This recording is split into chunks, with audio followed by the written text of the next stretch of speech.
Plastic.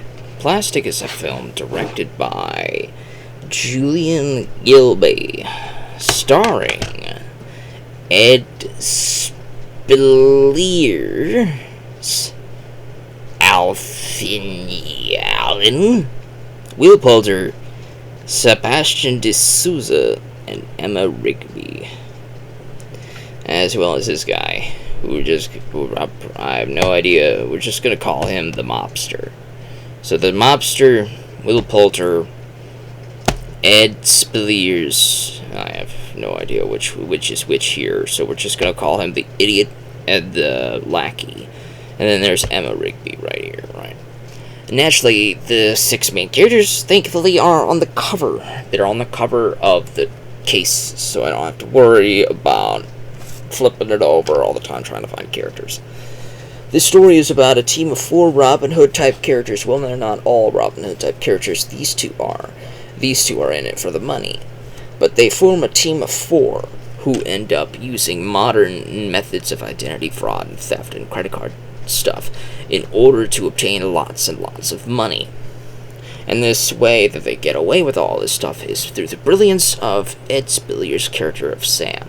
He's the guy who does a lot of psychological profiling for the card holders and all that stuff, and all of the purchases that they make with these cards have to be within the psychological profile of the card owners so that nobody gets suspicious of any purchases, etc.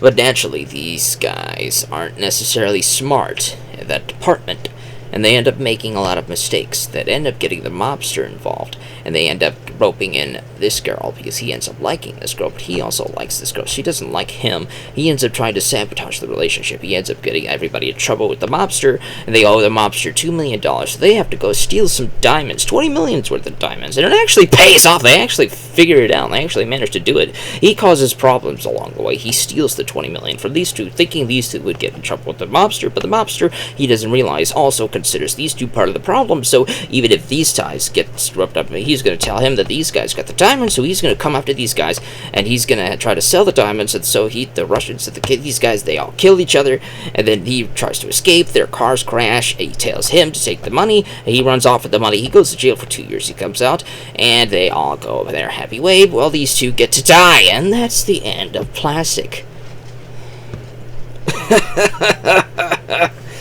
Obviously, there's a little bit more in between what happens there, but that's the main gist of the film. And it's very entertaining. It is. I ended up really enjoying this film, even though I hate this character. I'm going to call him the idiot, because he ends up causing all of the problems. And for a writing trope, I understand why he exists. He is the guy that causes ripples of problems in story.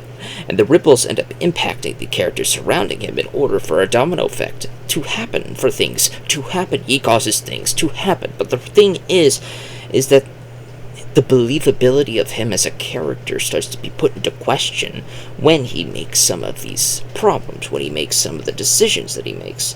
Because some of these decisions, and based on his personality, a very strong sense of self-preservation, some of these choices that he makes end up proving counterintuitive to his self-preservation. For example, when he decides to steal the diamonds for himself, leaving these two in the dust to deal with the Russian whom they owe $2 million to, he fails to realize that the Russian, the mobster, ended up having all 4 of them as the culprits. So even if he tries to run away with the money, he's still gonna look for these 2 characters to get his money.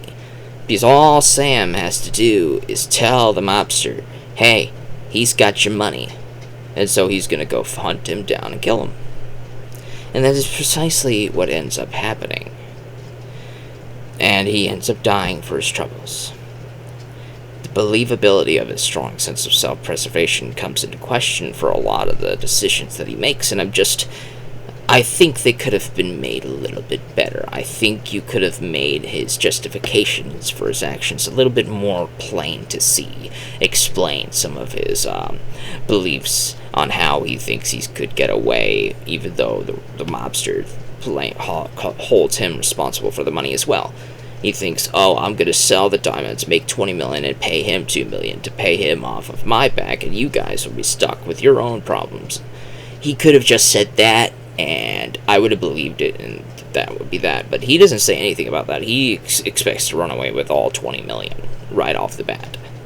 So it's like, whatever.